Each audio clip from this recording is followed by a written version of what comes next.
너가 뭘 안다고? 내 수술은 성공이었어. 수술실 밖 복도에서 호주 여의사가 소리쳤습니다. 그녀는 분노와 함께 앞에 한국인 의사를 가리키고 있었습니다.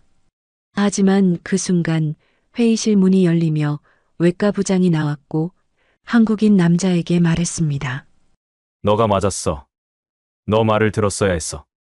대체 무슨 일이 있었던 걸까요? 호주에서 일어난 사례를 바탕으로 각색한 오늘 사연이 궁금하시다면 구독을 눌러주세요. 2007년 여름 호주 시드니의 왕립 알프레드 병원에는 한국인 의사 한 명이 있었습니다. 이준호 31살의 외과 수련이었죠. 그의 하루는 언제나 새벽 5시 반에 시작됐습니다. 스트라스필드에 있는 낡은 쉐어하우스, 일주일에 280불짜리 방 한 칸에서 눈을 뜨면 창밖은 아직 어두웠고 복도에서는 다른 세입자들의 코 고는 소리가 들려왔습니다. 준호는 조용히 일어나 화장실로 갔고 찬물로 얼굴을 씻으며 하루를 준비했죠. 거울 속 얼굴은 피곤해 보였지만 그는 매일 같은 표정으로 자신을 바라봤습니다. 아침은 간단했습니다. 토스트 한 장에 땅콩버터 바르고 물 한 컵 마시면 끝이었죠. 6시 정각, 그는 가방을 메고 집을 나섰습니다. 기차역까지 걷는 10분 동안 준호는 주머니에서 꺼낸 의학 저널을 읽었습니다. 새벽 거리는 한산했고 가로등 아래로 그의 그림자가 길게 늘어졌죠. 기차를 타면 1시간이었습니다. 시드니 서부 외곽에서 중심가까지 출근길 기차는 항상 붐볐지만 준호는 구석 자리를 찾아 앉아 계속 저널을 읽었습니다. 옆 사람들은 신문을 보거나 휴대폰을 만지작거렸지만 준호에게는 그럴 여유가 없었죠. 배워야 할 게 너무 많았으니까요. 병원에 도착하면 6시 반이었습니다. 아직 해가 완전히 뜨지 않은 시간, 병원 건물은 고요했고 의국에는 아무도 없었습니다. 준호는 그 시간이 좋았습니다. 조용히 어제 수술한 환자들의 차트를 펼쳐놓고 하나하나 확인했죠. 혈압은 안정적인지, 배액관에서 나오는 양은 적절한지, 통증 조절은 잘 되고 있는지, 작은 메모지에 빼곡하게 적어가며 준호는 모든 환자를 머릿속에 그렸습니다. 7시가 되자 하나둘씩 동료들이 들어왔습니다. 커피 향이 의국을 채웠고 사람들은 주말 이야기를 나눴죠. 본다이 비치에 갔다느니 어느 카페가 좋더라느니 그런 이야기들이었습니다. 준호는 그 대화에 끼지 않았습니다. 아니, 끼지 못했다고 하는 게 맞을지도 모르죠. 누군가 그에게 말을 거는 일은 거의 없었으니까요. 7시 반 회진 시간이었습니다. 베키 톰슨이 팀을 이끌고 들어왔습니다. 금발의 키가 크고 자신감 넘치는 걸음걸이의 29살 외과 전문의였죠. 그녀는 늘 환하게 웃으며 인사했습니다. 좋은 아침이에요, 여러분. 하지만 그 인사에 준호는 포함되지 않았습니다. 베키의 시선은 그를 스쳐 지나갔고 마치 투명인간처럼 준호는 팀의 맨 뒤에 서 있었죠. 첫 번째 환자 침상 앞에서 베키가 차트를 확인했습니다. 준호가 조심스럽게 말을 꺼냈습니다. 톰슨 선생님, 어젯밤에 환자분이. 하지만 베키는 그의 말이 끝나기도 전에 고개를 저으며 말했습니다. 이미 확인했어요, 리 선생.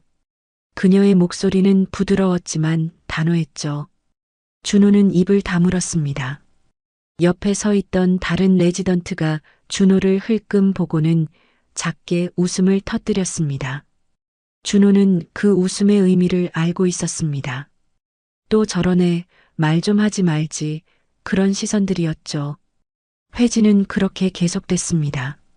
베키가 주도하고 다른 의사들이 메모하고 준호는 그저 따라다닐 뿐이었습니다. 점심시간이 되자 사람들은 구내식당으로 향했습니다. 준호도 그곳에 갔지만 그는 늘 혼자였죠.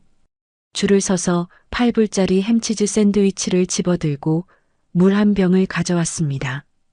카페라떼는 5불 50센트였지만 준호에게는 사치였습니다.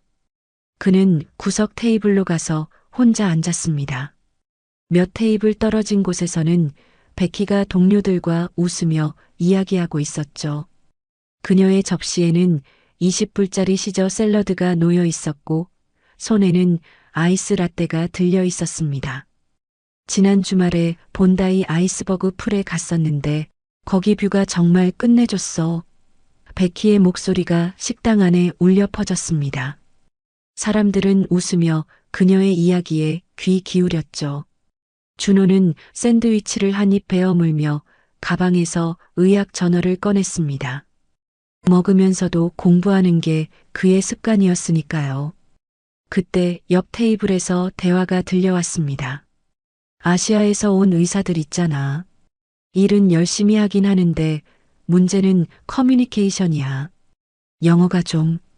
남자 의사의 목소리였습니다. 다른 누군가가 웃으며 대꾸했죠.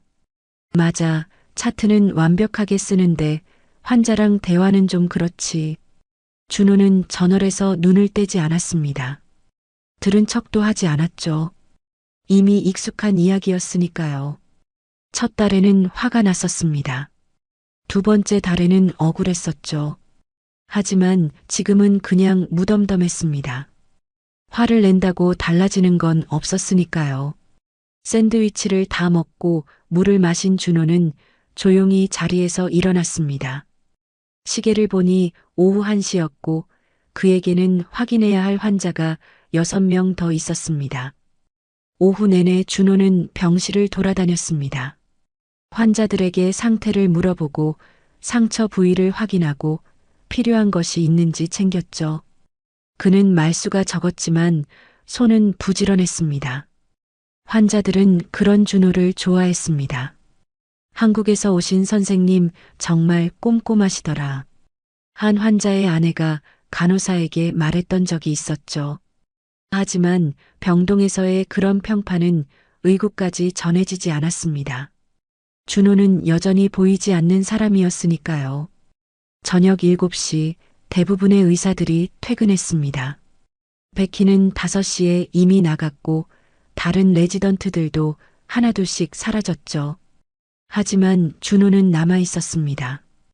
의국 책상에 앉아 오늘 본 환자들의 차트를 다시 한번 정리했습니다. 내일 수술 예정인 환자의 CT 영상을 컴퓨터 화면에 띄워놓고 해부학적 구조를 머릿속에 그렸죠.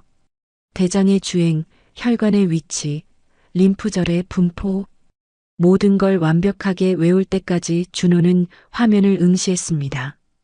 8시가 되어서야 그는 컴퓨터를 끄고 일어났습니다. 중환자실에 들러 오늘 수술한 환자를 마지막으로 확인하고 간호사에게 연락처를 남긴 뒤 병원을 나섰죠. 밤 9시 준호는 쉐어하우스에 도착했습니다.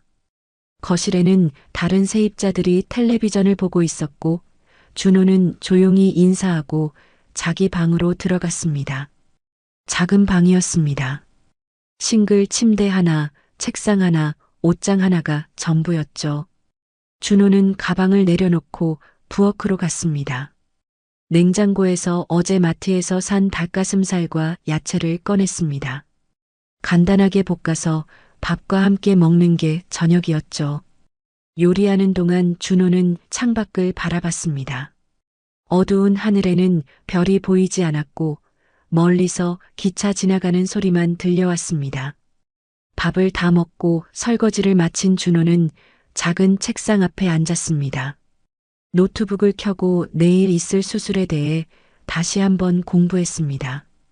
대장 절제술, 장루 형성술, 손으로 그림을 그리며 준호는 수술 과정을 시뮬레이션했죠. 1시간이 지나고 2시간이 지났습니다. 밤 12시가 되어서야 준호는 노트북을 덮었습니다. 침대에 누워 천장을 바라보며 그는 생각했습니다. 내일도 똑같겠지. 모레도, 그 다음 날도. 하지만 그는 포기하지 않았습니다. 포기할 수 없었죠. 여기까지 오는데 너무 많은 것을 잃었으니까요. 한국에서의 삶, 친구들, 가족. 모든 걸 뒤로하고 이곳에 왔던 이유가 있었습니다. 다시 증명하고 싶었던 거죠. 자기 자신에게, 그리고 이 세상에. 국적이나 억양이 아니라 실력으로 평가받고 싶었습니다. 준호는 눈을 감았습니다. 내일도 새벽 5시 반에 일어나야 했으니까요. 그렇게 그의 하루가 끝났습니다. 보이지 않는 사람의 조용한 하루가. 그렇게 일주일이 지나고 새로운 환자가 들어왔습니다. 제임스 허친슨, 62살의 은퇴한 배관공이었죠. 그는 아내 마가렛과 함께 외래 진료실에 앉아 있었습니다. 제임스의 얼굴은 창백했고 마가렛은 남편의 손을 꽉 잡고 있었습니다. 베키가 진료실 문을 열고 들어왔습니다. 언제나처럼 환한 미소를 지으며 악수를 청했고 제임스는 떨리는 손으로 그 손을 맞잡았죠. 준호는 뒤쪽 의자에 조용히 앉아 차트를 펼쳐놓고 있었습니다. 베키가 컴퓨터 화면을 켜며 설명을 시작했습니다. 허친슨 씨, 검사 결과를 확인했어요. 대장암 2기로 진단됐습니다. 다행히 전이는 없고요. 수술로 충분히 치료 가능한 단계예요. 제임스가 목소리를 가다듬으며 물었습니다. 수술은 어떻게 하는 건가요? 베키는 태블릿을 꺼내 그림을 보여주며 답했습니다. 암이 있는 대장 부위를 절제하고 임시로 장루를 만들 거예요. 인공 항문이라고 생각하시면 돼요. 배에 작은 구멍을 내서 장을 밖으로 빼내는 거죠. 간단한 수술이에요. 마가렛이 불안한 목소리로 끼어들었습니다. 회복 기간은 얼마나 걸려요? 베키는 자신감 있게 대답했습니다. 6주에서 8주 정도면 일상생활로 돌아가실 수 있어요. 걱정 마세요. 제임스는 고개를 끄덕였지만 여전히 불안해 보였습니다. 그의 시선이 방안을 둘러보다가 뒤쪽에 조용히 앉아 있는 준호와 마주쳤죠. 준호는 차트에서 눈을 들어 제임스를 바라봤고 제임스는 작게 미소 지었습니다. 준호도 고개를 살짝 숙여 인사를 대신했죠. 베키가 일어서며 말했습니다. 그럼 다음 주 화요일 오전에 수술 예정이에요. 입원은 월요일에 하시면 되고요. 궁금한 거 있으시면 언제든 연락 주세요. 제임스와 마가렛은 악수를 하고 진료실을 나갔습니다. 준호는 그들이 나간 뒤에도 차트를 들여다보고 있었습니다. 제임스의 CT 영상, 혈액 검사 결과, 조직 검사 소견. 하나하나 꼼꼼히 확인했죠. 월요일 오후 제임스가 입원했습니다. 6인실 병실이었고 제임스는 창가 침대를 배정받았습니다. 마가렛이 짐을 정리하는 동안 제임스는 창밖을 바라봤습니다. 시드니 하버의 일부가 멀리 보였고 배들이 떠다니는 모습이 보였죠. 그는 깊은 한숨을 쉬었습니다. 평생 건강하게 살아왔는데 이제 수술대에 올라가야 한다는 게 믿기지 않았습니다. 간호사가 들어와 혈압을 재고 수술 전 준비 사항을 설명했습니다. 자정 이후로는 금식이고 내일 아침 7시에 수술실로 간다는 것. 제임스는 고개를 끄덕이며 들었지만 마음속으로는 두려움이 커져만 갔습니다. 저녁 6시쯤 준호가 병실을 찾아왔습니다. 다른 의사들은 이미 퇴근한 시간이었지만 준호는 내일 수술 환자를 미리 확인하는 게 습관이었죠. 병실 문을 노크하고 들어가자 제임스가 침대에 반쯤 기대 앉아 있었습니다. 안녕하세요, 허친슨 씨. 내일 수술 들어가는 이준호 선생입니다. 준호의 목소리는 조용했지만 온화했습니다. 제임스는 준호를 보자 얼굴이 조금 밝아졌습니다. 아, 지난번에 진료실에서 봤던 선생님이시죠? 준호는 고개를 끄덕이며 침대 옆 의자에 앉았습니다. 네, 맞습니다. 컨디션은 어떠세요? 제임스가 솔직하게 답했습니다. 긴장돼서 잠도 못 잘 것 같아요. 수술이 처음이라서요. 준호는 제임스의 손을 가볍게 잡아주며 말했습니다. 긴장되는 게 당연합니다. 저도 수술실에 같이 들어갑니다. 걱정 마세요. 그 말에 제임스는 조금 안심한 표정을 지었습니다. 마가렛이 옆에서 물었습니다. 선생님은 한국 분이시죠?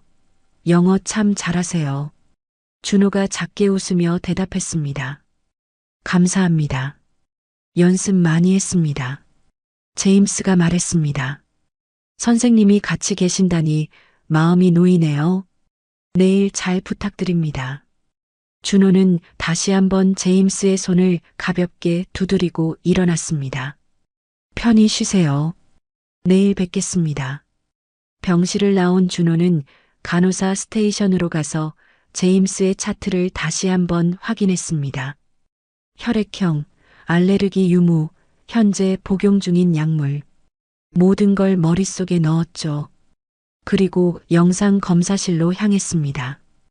컴퓨터 앞에 앉아 제임스의 CT 영상을 불러왔습니다. 화면에는 제임스의 복부 단면이 층층이 나타났고 준호는 마우스를 움직이며 하나하나 살펴봤습니다. 대장의 주행, 암의 위치, 주변 혈관의 분포. 그는 노트를 꺼내 그림을 그리기 시작했습니다. 손으로 직접 대장의 구조를 그리며 수술 계획을 세웠죠.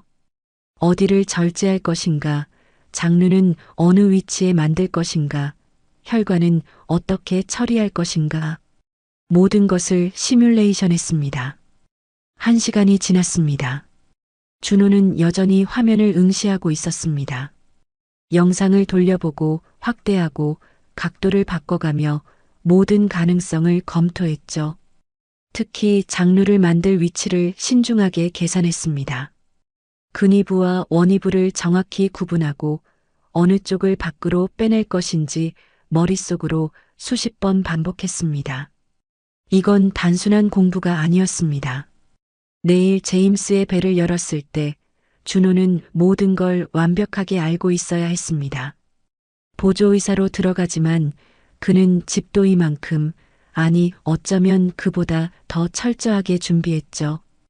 밤 9시가 되어서야 준호는 컴퓨터를 껐습니다. 병원을 나서며 그는 다시 한번 제임스 병실이 있는 쪽을 바라봤습니다. 창문에는 불이 켜져 있었고 제임스는 아마 잠들지 못하고 있을 거였습니다. 준호도 오늘 밤 잘 자기는 힘들 것 같았습니다. 집으로 돌아가는 기차 안에서 준호는 창밖을 바라봤습니다. 어두운 시드니 거리가 스쳐 지나갔고 준호는 내일을 생각했습니다. 다음 날 새벽 준호는 평소보다 더 일찍 일어났습니다. 4시 반이었죠. 씻고 나와 간단히 토스트를 먹고 5시에 집을 나섰습니다. 아직 해가 뜨지 않은 시드니 거리는 고요했고 새벽 기차는 텅 비어 있었습니다. 병원에 도착하니 5시 반이었습니다. 준호는 수술 스케줄을 확인했습니다. 제임스의 수술은 오전 8시 첫 수술이었죠. 준호는 탈의실로 가서 수술복으로 갈아입었습니다. 거울 앞에 서서 심호흡을 했습니다. 오늘은 평소와 다를 게 없었습니다. 그저 또 하나의 수술일 뿐이었죠.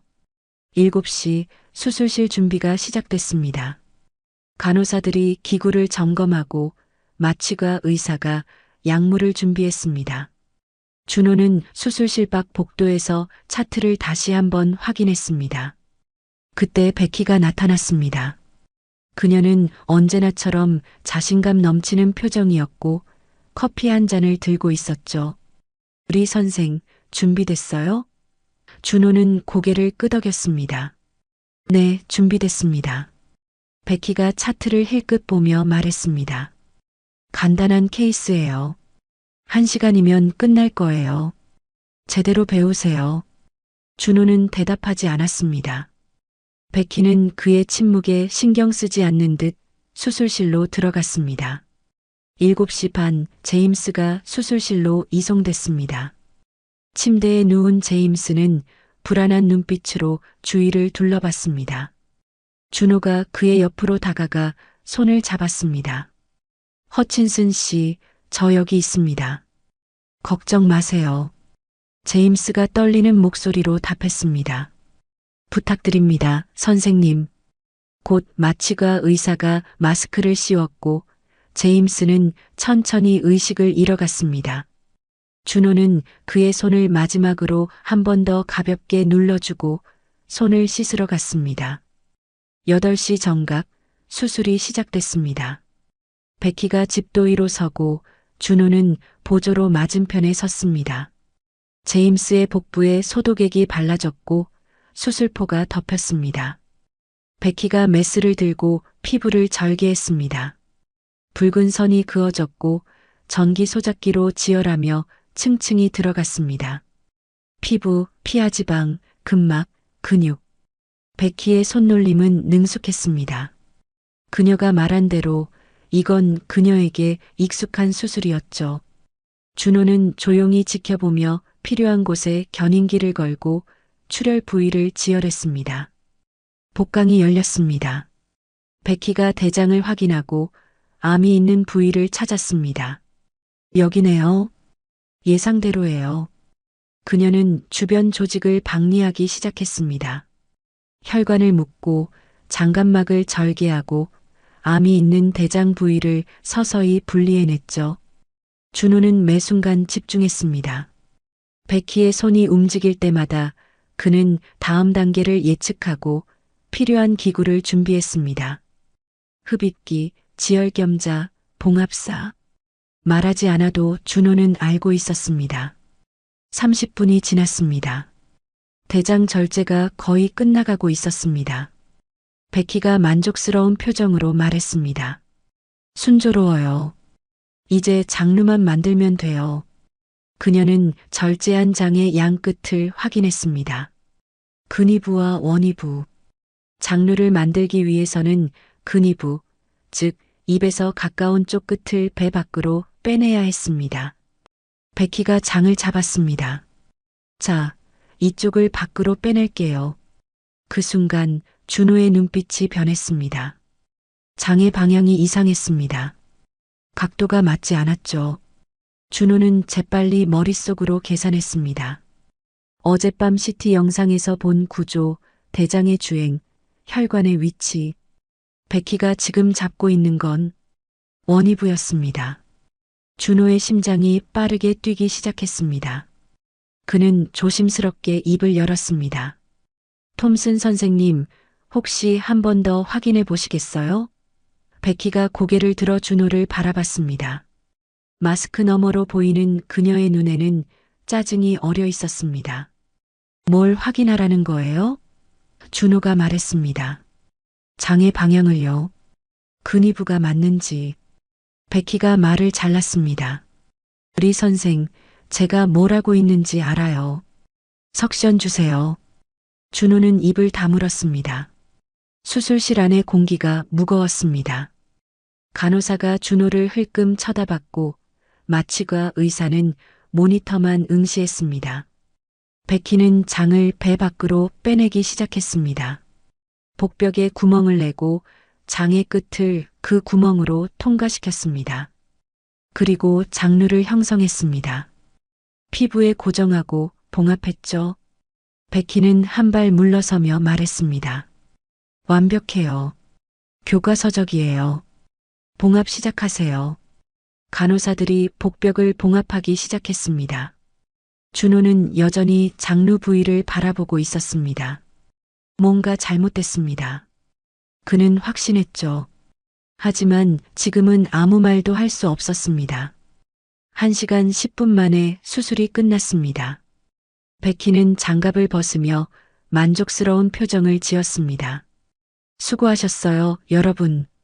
다음 케이스 준비해 주세요. 그녀는 수술실을 나갔고 준호는 혼자 남아 수술 기록을 작성했습니다. 손이 떨렸습니다.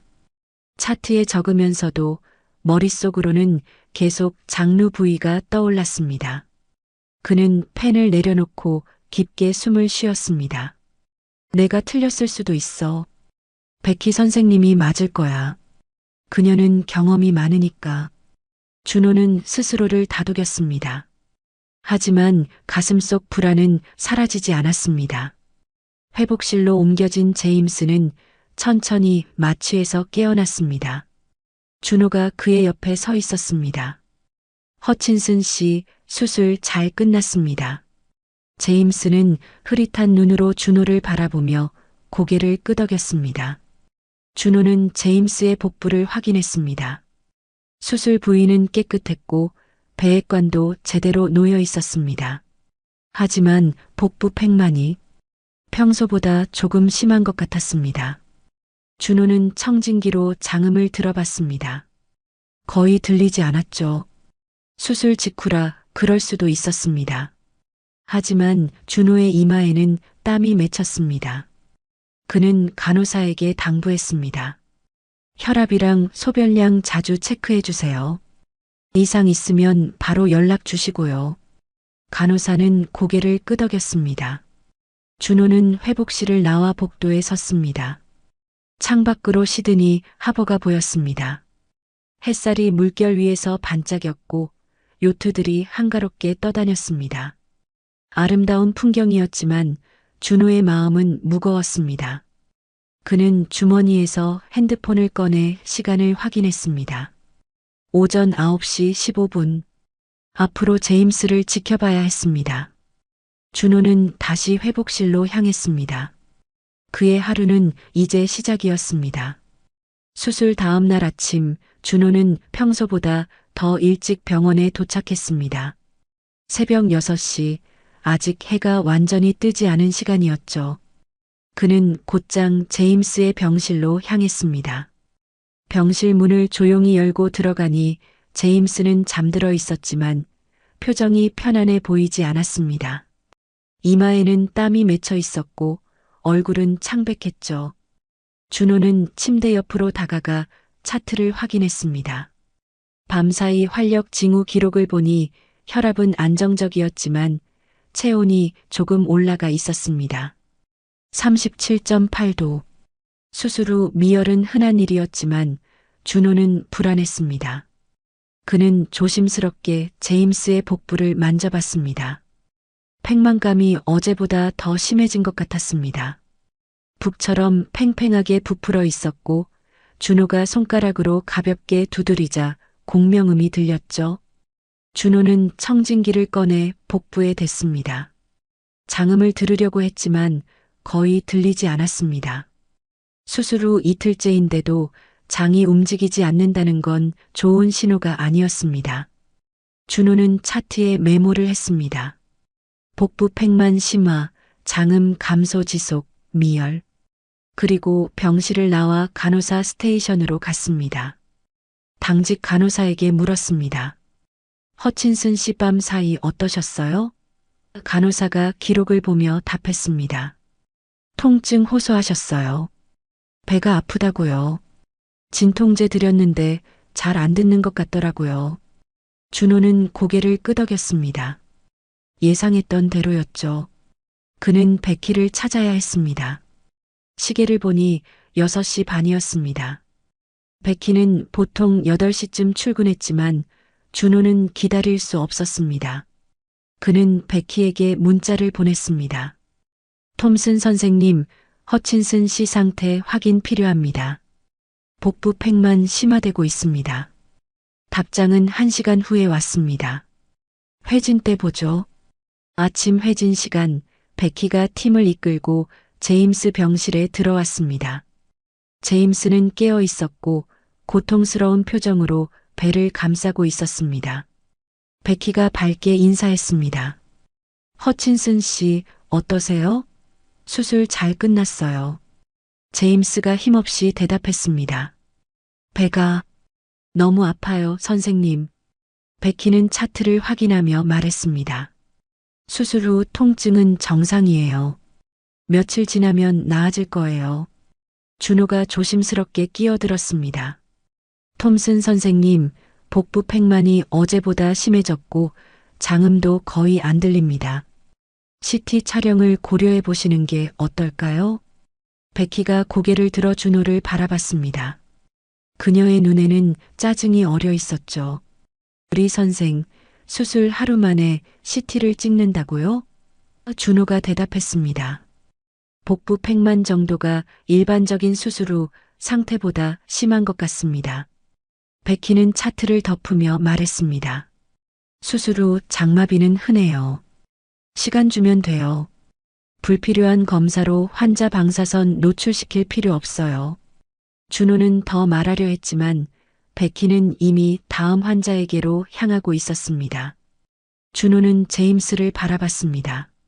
제임스는 걱정스러운 눈으로 준호를 쳐다봤고 준호는 작게 미소 지으며 고개를 끄덕였습니다. 계속 지켜볼게요. 점심시간 준호는 구내식당에 갔지만 식욕이 없었습니다.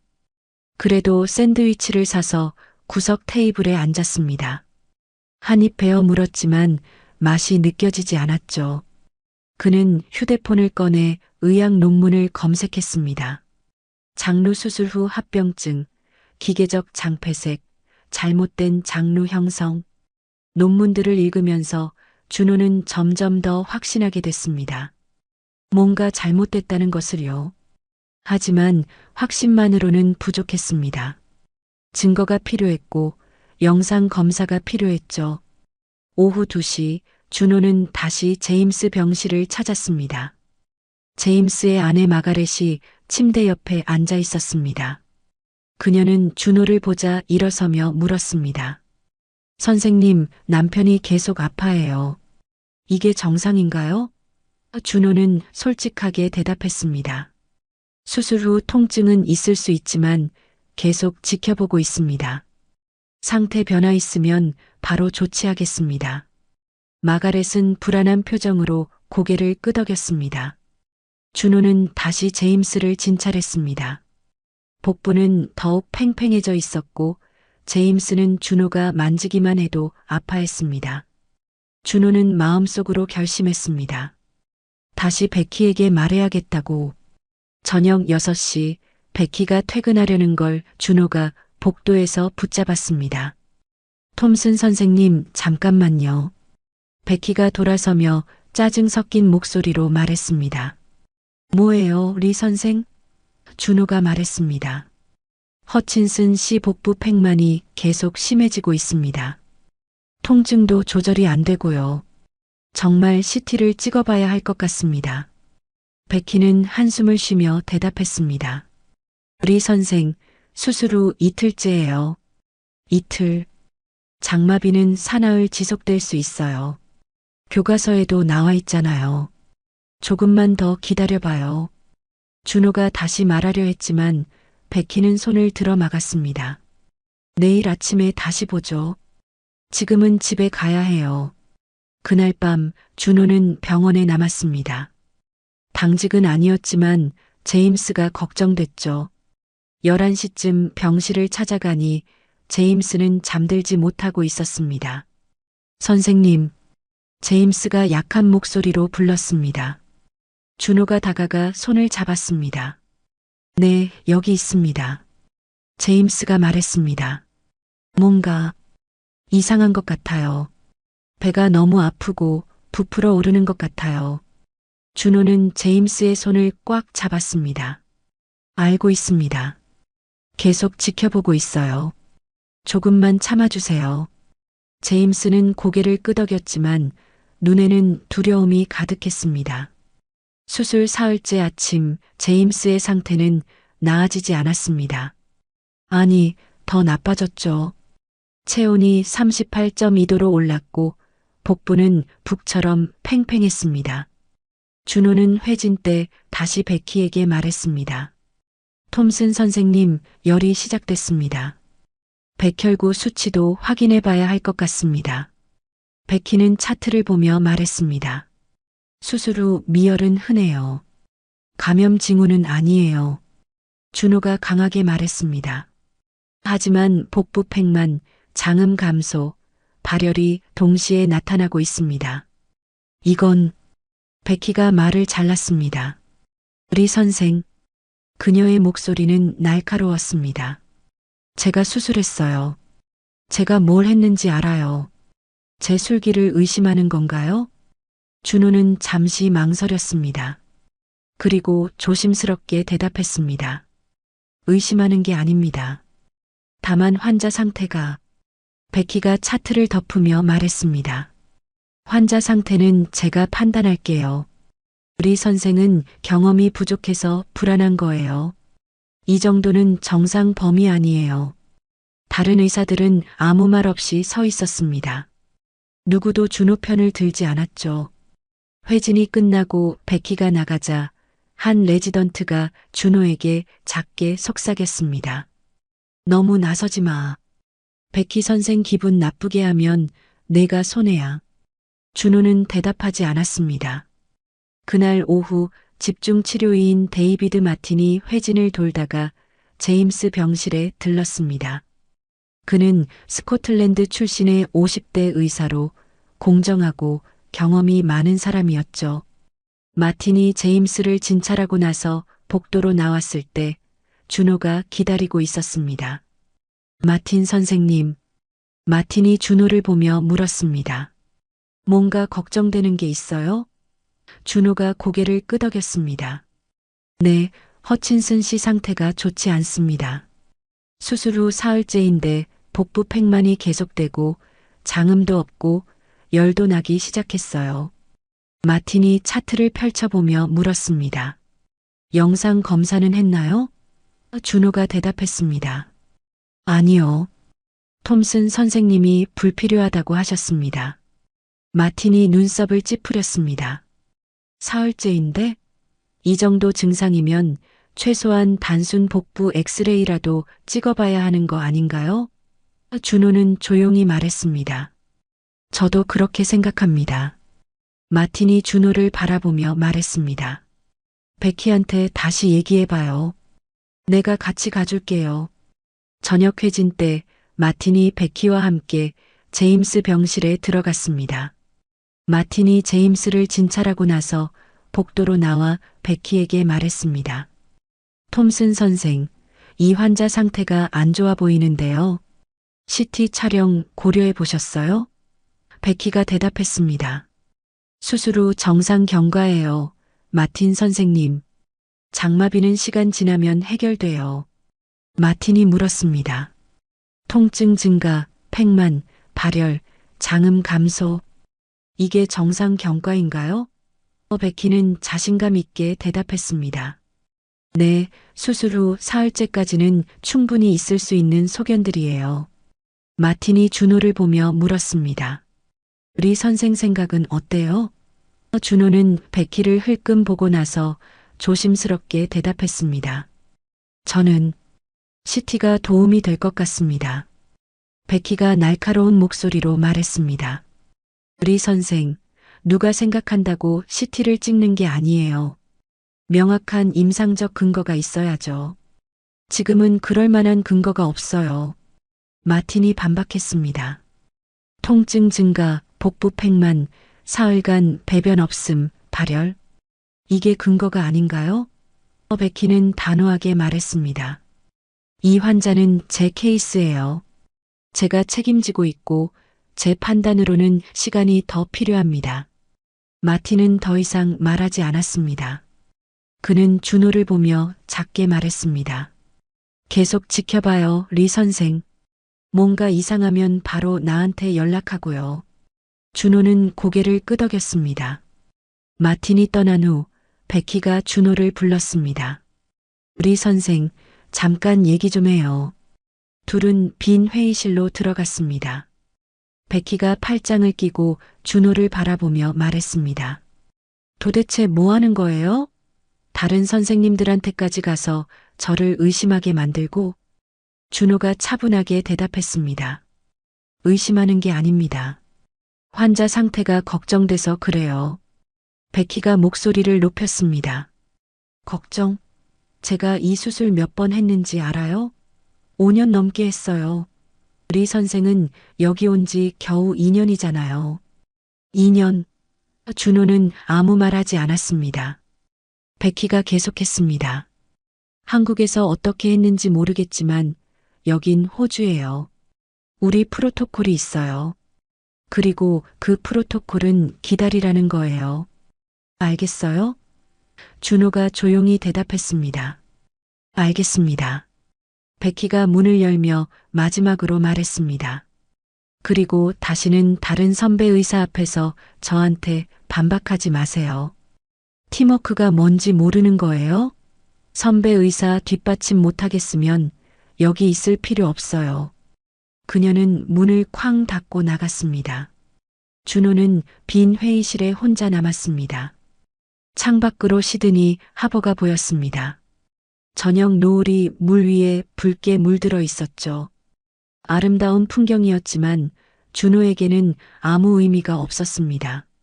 그는 주먹을 꽉 쥐었습니다. 손톱이 손바닥을 파고들었죠. 화가 났습니다. 억울했습니다. 하지만 곧 주먹을 폈습니다. 화를 낸다고 달라지는 건 없었으니까요. 준호는 깊게 숨을 쉬고 회의실을 나섰습니다. 복도를 걷다가 제임스 병실 앞을 지나쳤습니다. 안에서 제임스의 신음소리가 들렸습니다. 준호는 발걸음을 멈췄습니다. 그리고 병실 문을 열고 들어갔습니다. 제임스는 침대에서 몸을 웅크리고 있었습니다. 마가렛이 남편의 손을 잡고 있었고 눈에는 눈물이 고여 있었죠. 선생님, 마가렛이 준호를 보며 말했습니다. 남편이 너무 아파해요. 정말 괜찮은 건가요? 준호는 침대 옆으로 가서 제임스의 손을 잡았습니다. 허친슨 씨, 조금만 더 힘내세요. 제가 계속 지켜볼게요. 제임스가 힘없이 고개를 끄덕였습니다. 준호는 복부를 다시 한번 확인했습니다. 팽만은 더욱 심해졌고 피부는 팽팽하게 당겨져 있었습니다. 준호의 가슴이 먹먹했습니다. 그날 밤 준호는 다시 병원에 남았습니다. 의국 책상에 앉아 제임스의 차트를 펼쳐놓고 수술 기록을 다시 읽었습니다. 그리고 어젯밤 찍어둔 CT 영상을 다시 불러왔습니다. 수술 전 영상과 수술 중 소견을 비교하며 준호는 계속 생각했습니다. 내가 틀렸을까? 베키 선생님 말이 맞는 걸까? 하지만 아무리 생각해도 수술 중 봤던 장의 방향이 이상했습니다. 근위부와 원위부가 바뀐 것 같았죠. 만약 정말 그렇다면 지금 제임스의 배 안에서는 큰일이 벌어지고 있을 거였습니다. 기계적 장폐색. 장 내용물이 막혀서 썩어가고 있을지도 모릅니다. 준호는 시계를 봤습니다. 새벽 2시였습니다. 내일이면 수술 후 나흘째가 됩니다. 더 이상 기다릴 수 없었습니다. 준호는 결심했습니다. 내일 아침 다시 한번 베키에게 말하겠다고. 그리고 이번에는 물러서지 않겠다고. 환자를 살리는 게 의사의 의무니까요. 준호는 컴퓨터를 끄고 의자에 기대 앉았습니다. 눈을 감았지만 잠은 오지 않았습니다. 제임스의 신음소리가 귓가에 맴돌았습니다. 수술 후 나흘째 아침 제임스는 물 한 모금도 넘기지 못했습니다. 간호사가 얼음 조각을 입술에 대줬지만 제임스는 고개를 돌렸죠. 입안이 바짝 말라 있었고 혀는 하얗게 변해 있었습니다. 준호가 병실에 들어갔을 때 마가렛은 의자에서 졸고 있었습니다. 밤새 남편 곁을 지킨 모양이었죠. 준호는 조용히 차트를 집어들었습니다. 백혈구 수치가 나와 있었습니다. 14,000, 정상의 2배 가까이 올라가 있었죠. 감염이 진행되고 있다는 명백한 증거였습니다. 회진 시간, 베키가 들어왔습니다. 준호가 차트를 내밀며 말했습니다. 백혈구가 14,000입니다. 열도 38.5도까지 올랐고요. 베키는 차트를 훑어보더니 고개를 끄덕였습니다. 항생제 추가하죠. 세프트리악손으로. 준호가 물었습니다. CT는요? 베키가 짧게 대답했습니다. 아직이요. 그게 전부였습니다. 더 이상의 설명도 이유도 없었죠. 준호는 입술을 깨물었습니다. 오후가 되자 제임스는 구역질을 시작했습니다. 위에 아무것도 없었지만 몸은 계속 토하려 했죠. 녹색빛 담즙이 조금 나왔습니다. 마가렛이 다급하게 간호사를 불렀고 간호사는 준호에게 연락했습니다. 준호가 달려왔을 때 제임스는 침대 난간을 붙잡고 있었습니다. 얼굴은 흑빛이었고 식은 땀이 온몸을 적시고 있었죠. 선생님, 죽을 것 같아요. 제임스가 떨리는 목소리로 말했습니다. 준호는 즉시 비위관 삽입을 지시했습니다. 코를 통해 위까지 가는 긴 튜브였죠. 제임스는 고통스러워했지만 참았습니다. 튜브가 들어가자 녹색 액체가 흘러나왔습니다. 500ml, 700ml, 1리터. 멈추지 않고 계속 나왔습니다. 준호는 그 액체를 보며 확신했습니다. 장폐색이었습니다. 내용물이 내려가지 못하고 위로 역류하고 있는 거였죠. 준호는 베키에게 전화를 걸었습니다. 톰슨 선생님, 허친슨 씨가 구토 시작했고 비위관으로 1리터 넘게 배액됐습니다. 이건 명백한 장폐색 징후입니다. 베키의 목소리는 피곤해 보였습니다. 알았어요. 내일 아침에 다시 보죠. 5째 날, 6째 날이 지나갔습니다. 제임스의 배는 계속 부풀어 올랐고 비위관으로는 끊임없이 녹색 액체가 나왔습니다. 항생제를 바꿔가며 투여했지만 열은 떨어지지 않았죠. 준호는 매일 베키를 찾아갔습니다. CT를 찍어야 합니다. 하지만 대답은 항상 같았습니다. 조금만 더 기다려봐요. 6째 날 밤 준호는 의국에서 베키를 마주쳤습니다.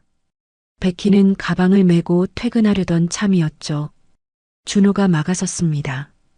톰슨 선생님, 베키가 한숨을 쉬며 물었습니다. 또 뭐예요? 준호가 말했습니다. 허친슨 씨가 일주일째입니다. 열도 안 떨어지고 배는 계속 부풀고 비위관으로만 2리터씩 나오고 있어요. 이제 정말 CT를 찍어야 합니다. 베키의 얼굴이 붉어졌습니다. 그만 좀 해요.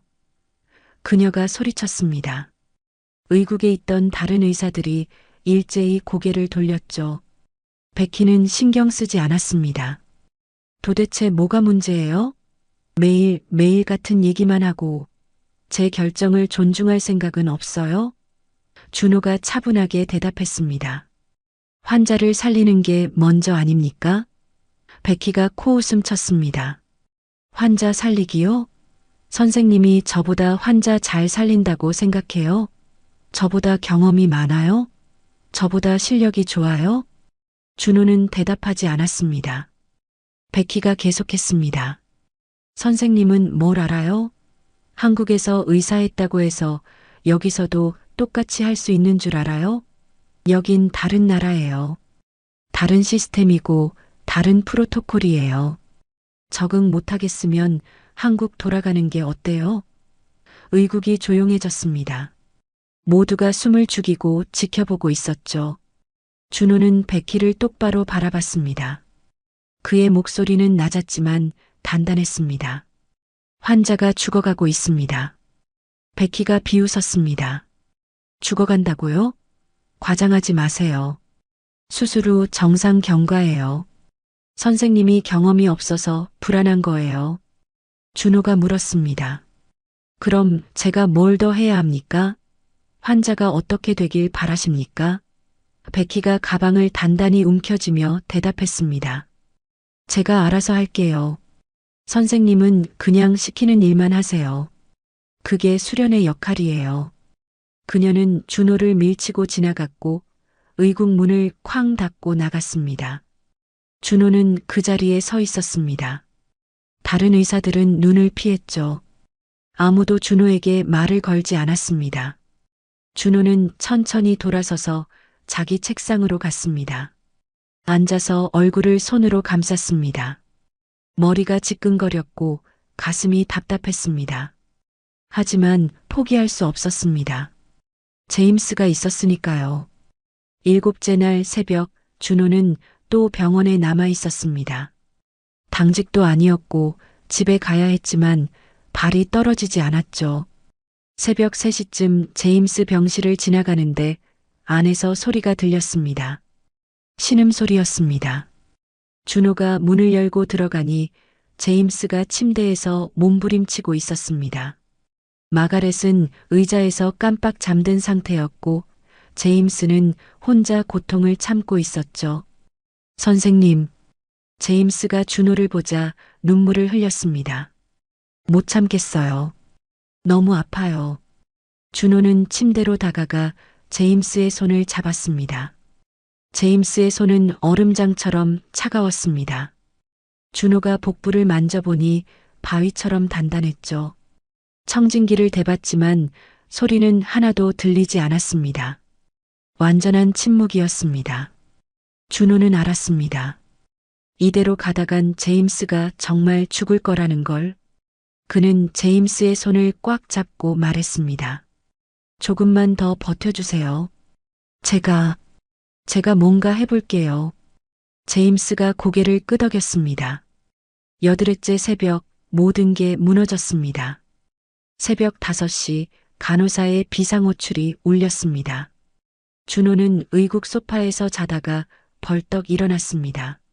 중환자실 모니터실로 달려가니 제임스의 활력 징후가 화면에 떠 있었습니다. 혈압 9050, 맥박 120, 산소 포화도 88%. 모든 수치가 바닥을 치고 있었죠. 준호는 즉시 제임스 병실로 뛰어갔습니다. 제임스는 의식이 흐릿했습니다. 눈은 반쯤 감겨 있었고 입술은 파랗게 질려 있었죠. 준호가 이름을 불렀지만 반응이 없었습니다. 간호사가 산소 마스크를 씌우고 있었고 다른 간호사는 수액을 빠르게 주입하고 있었습니다. 마가렛은 구석에서 울고 있었죠. 준호는 침대 옆에 서서 제임스를 살폈습니다. 복부는 이제 배꼽이 튀어나올 정도로 팽팽했고 피부는 반짝거릴 정도로 늘어나 있었습니다. 준호가 당직 의사에게 소리쳤습니다. 지금 당장 CT 찍어야 합니다. 당직 의사가 말했습니다. 톰슨 선생한테 연락해야죠. 준호가 대답했습니다. 시간 없어요. 응급 CT 오더하세요. 제가 책임질게요. 당직 의사는 잠시 망설이다가 고개를 끄덕였습니다. 10분 후 제임스는 CT실로 실려갔습니다. 베키가 병원에 도착한 건 새벽 6시였습니다. 그녀는 급하게 걸어왔고 얼굴에는 당황한 기색이 역력했죠. 준호가 복도에서 기다리고 있었습니다. 베키가 물었습니다.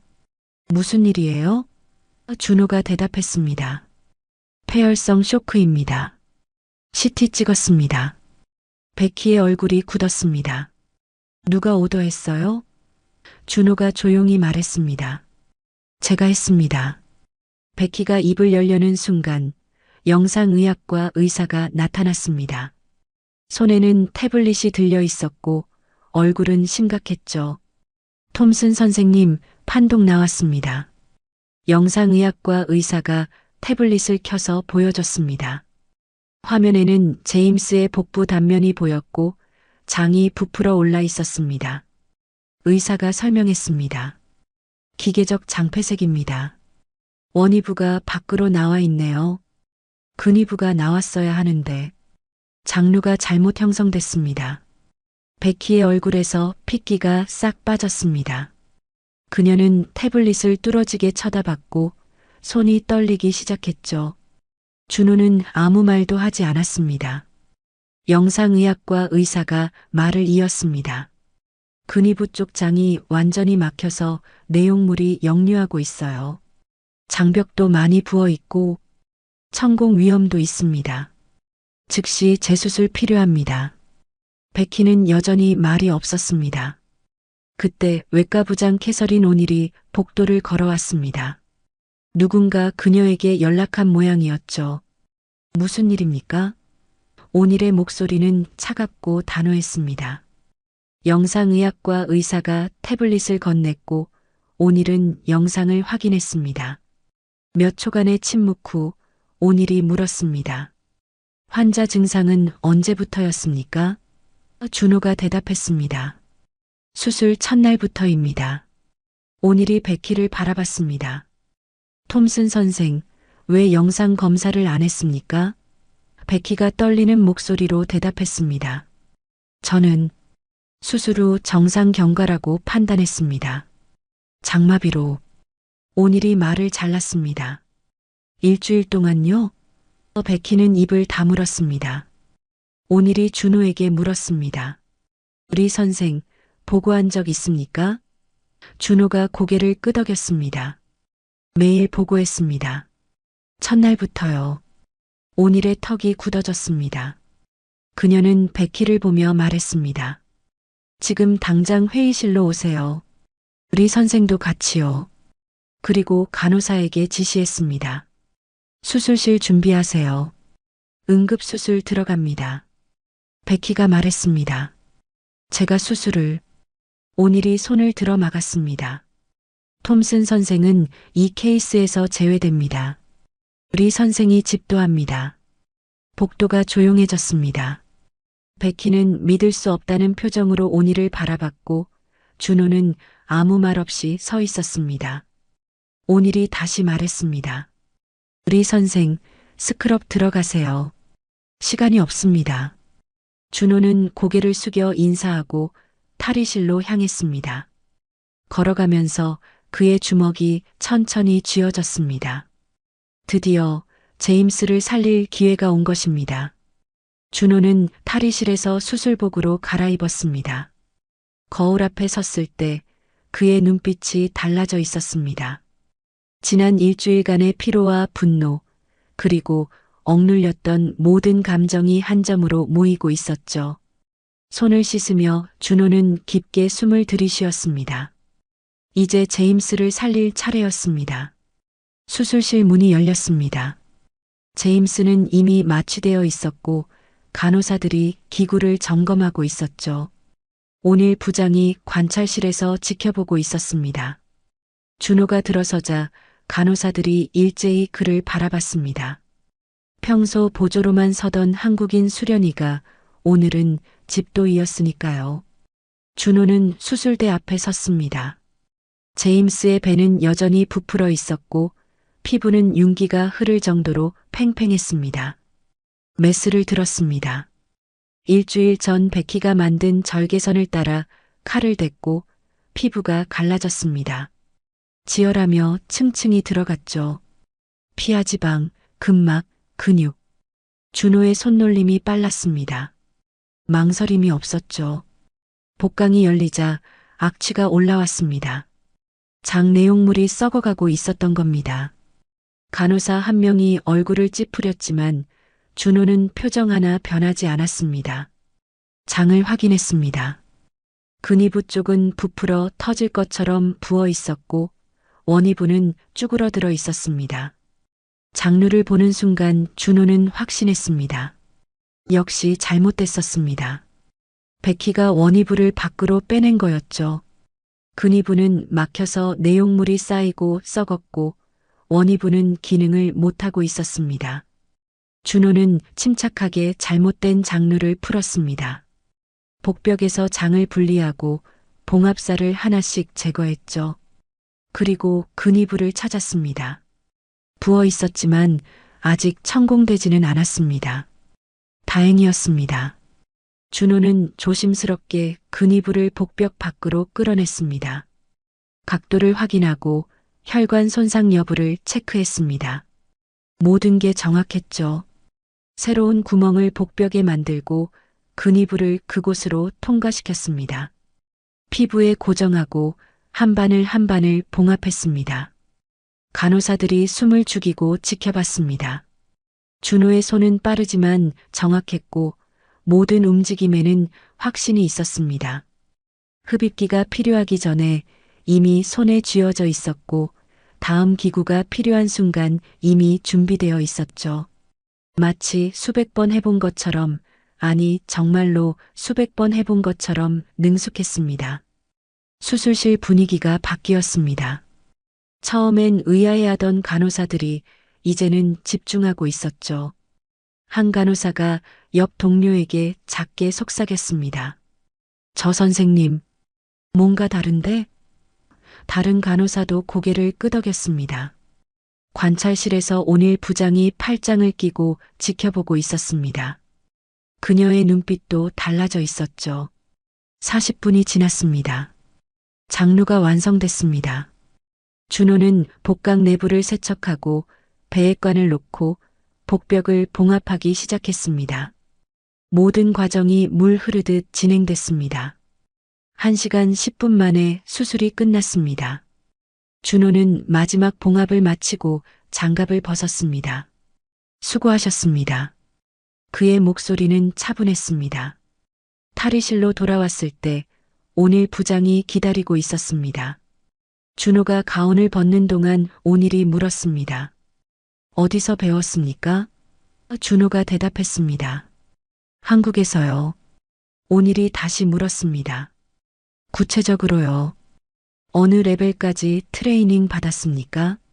준호는 잠시 망설였습니다. 그리고 조용히 말했습니다. 대장학문외과 전임의로 5년 일했습니다. 온일의 눈이 커졌습니다. 전임이요? 그럼 전문이었다는 겁니까? 준호가 고개를 끄덕였습니다. 네, 한국에선 전문이었습니다. 하지만 호주에선 인정받지 못해서 수련회부터 다시 시작했습니다. 온일이 물었습니다. 왜 말하지 않았습니까? 준호가 쓴웃음을 지었습니다. 말했어도 달라졌을까요? 저는 그냥 외국에서 온 의사일 뿐이었습니다. 온일은 잠시 아무 말 없이 준호를 바라봤습니다. 그녀의 얼굴에는 복잡한 감정이 스쳤죠. 5년이요. 온일이 중얼거렸습니다. 그럼 장루 수술만 몇 번이나 한 겁니까? 준호가 대답했습니다. 정확히 세어보진 않았지만 200건 정도 될 겁니다. 온일이 깊게 한숨을 쉬었습니다. 200건.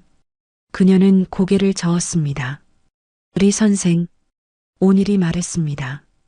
수술 중에 알았습니까? 일주일 전에? 준호가 고개를 끄덕였습니다. 네, 의심했습니다. 장의 방향이 이상했거든요. 하지만 확신할 수는 없었습니다. 온일이 물었습니다. 그래서 매일 보고한 겁니까? 준호가 조용히 대답했습니다. 환자가 죽어가고 있었으니까요. 온일은 긴 침묵 끝에 말했습니다. 왜 더 강하게 주장하지 않았습니까? 왜 저한테 바로 오지 않았습니까? 준호가 쓸쓸하게 웃었습니다. 제가 뭐라고요? 2년차 수련이가 5년차 전문의한테 덤비면 누가 믿겠습니까? 게다가 저는 외국인이었고요. 온일의 입술이 굳게 다물어졌습니다. 리 선생, 온일이 말했습니다. 오늘 수술 완벽했습니다. 저도 30년 외과에 했지만 그렇게 깨끗한 장루 수술은 오랜만에 봤습니다. 준호는 고개를 숙였습니다. 감사합니다. 온일이 덧붙였습니다. 하지만 환자 상태가 너무 악화됐습니다. 이미 폐혈증이 진행됐고 낙관하기 어렵습니다. 준호의 얼굴이 굳었습니다. 알고 있습니다. 온일이 나가며 마지막으로 말했습니다. 회의가 있을 겁니다. 준비하세요. 문이 닫히고 준호는 혼자 남았습니다. 그는 벤치에 앉아 얼굴을 손으로 감쌌습니다.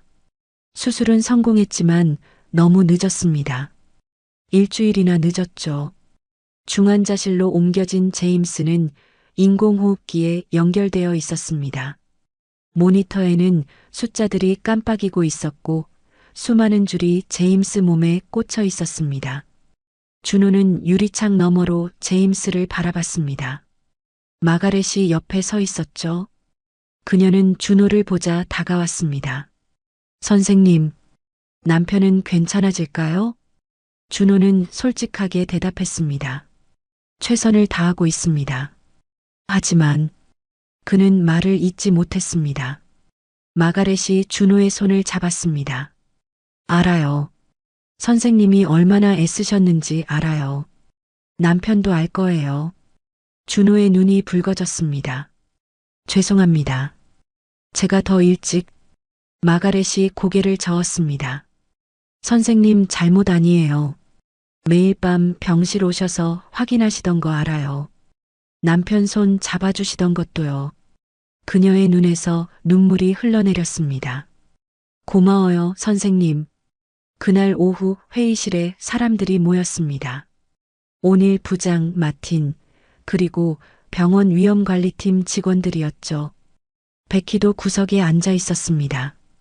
그녀의 얼굴은 창백했고 손은 계속 떨리고 있었습니다. 준호가 들어오자 모두가 그를 바라봤습니다. 온일이 회의를 시작했습니다. 우리 선생, 경과를 설명해 주세요. 준호는 일어서서 차분하게 보고했습니다. 수술 중 소견상 원위부가 장루로 형성되어 있었고 근위부는 폐색되어 있었습니다. 교정 수술을 시행했고 현재 중환자실에서 치료 중입니다. 위험관리팀 직원이 물었습니다. 언제 처음 이상을 발견했습니까? 수술 첫날입니다. 준호가 대답했습니다. 복부 팽만과 장음 감소가 관찰됐습니다. 직원이 다시 물었습니다. 보고했습니까? 준호가 고개를 끄덕였습니다. 네, 매일 보고했습니다. 직원이 차트를 펼쳤습니다.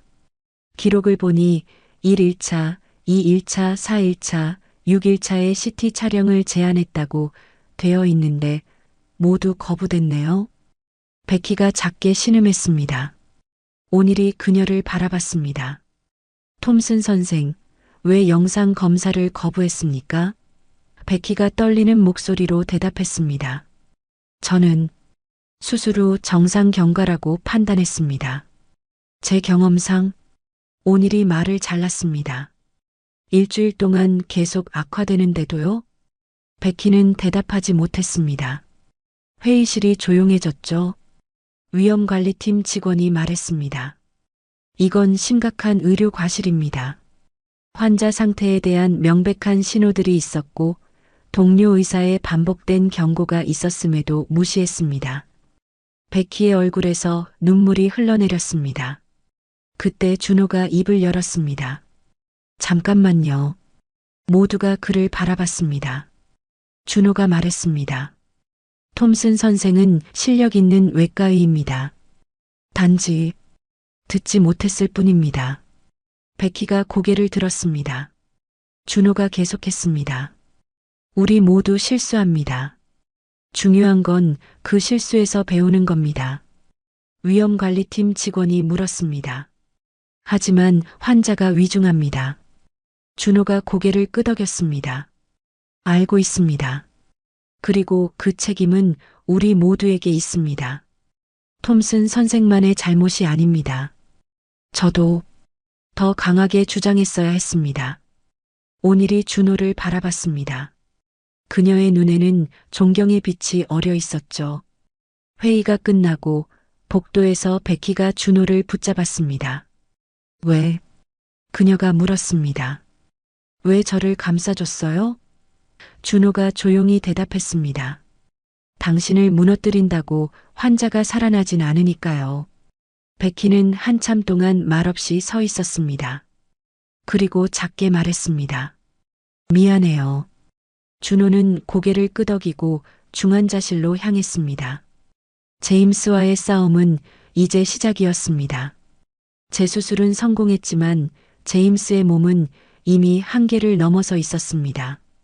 중환자실 모니터는 끊임없이 경보음을 울렸고 간호사들은 분주하게 움직였죠. 준호는 매 시간마다 중환자실을 찾았습니다. 혈압 수치, 산소 포화도, 소변량, 혈액 검사 결과 모든 숫자가 나쁜 방향으로 흐르고 있었습니다. 수술 다음 날 제임스의 신장 기능이 떨어지기 시작했습니다. 소변이 거의 나오지 않았고 크레아티닌 수치가 치솟았죠. 급성 심부전이었습니다. 투석을 시작했지만 몸은 반응하지 않았습니다. 이틀째 되던 날 제임스의 간 수치도 급격히 상승했습니다. 다발성 장기부전이 진행되고 있었던 겁니다. 폐혈증이 온몸을 잠식하고 있었죠.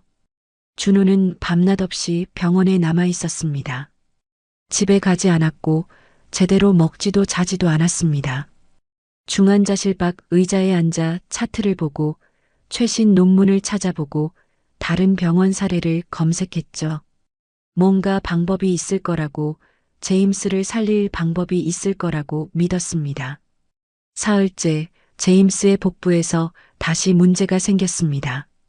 배액관으로 탁한 액체가 나오기 시작했고 CT를 찍어보니 복강 내 농양이 발견됐습니다. 준호는 다시 수술실로 들어갔습니다. 세 번째 수술이었죠. 복강을 열고 고름을 제거했습니다. 장 주변은 염증으로 붉게 부어 있었고 유착이 심했습니다. 조심스럽게 박리하고 세척하고 배액관을 추가로 놓았습니다. 나흘째 장에 천공이 생겼습니다. 네 번째 수술이었습니다. 준호는 천공 부위를 찾아 봉합했지만 장 조직은 이미 너무 약해져 있었습니다. 바늘을 꿰매면 조직이 찢어질 정도였죠. 최대한 조심스럽게, 최대한 단단하게 봉합했지만 준호는 알고 있었습니다.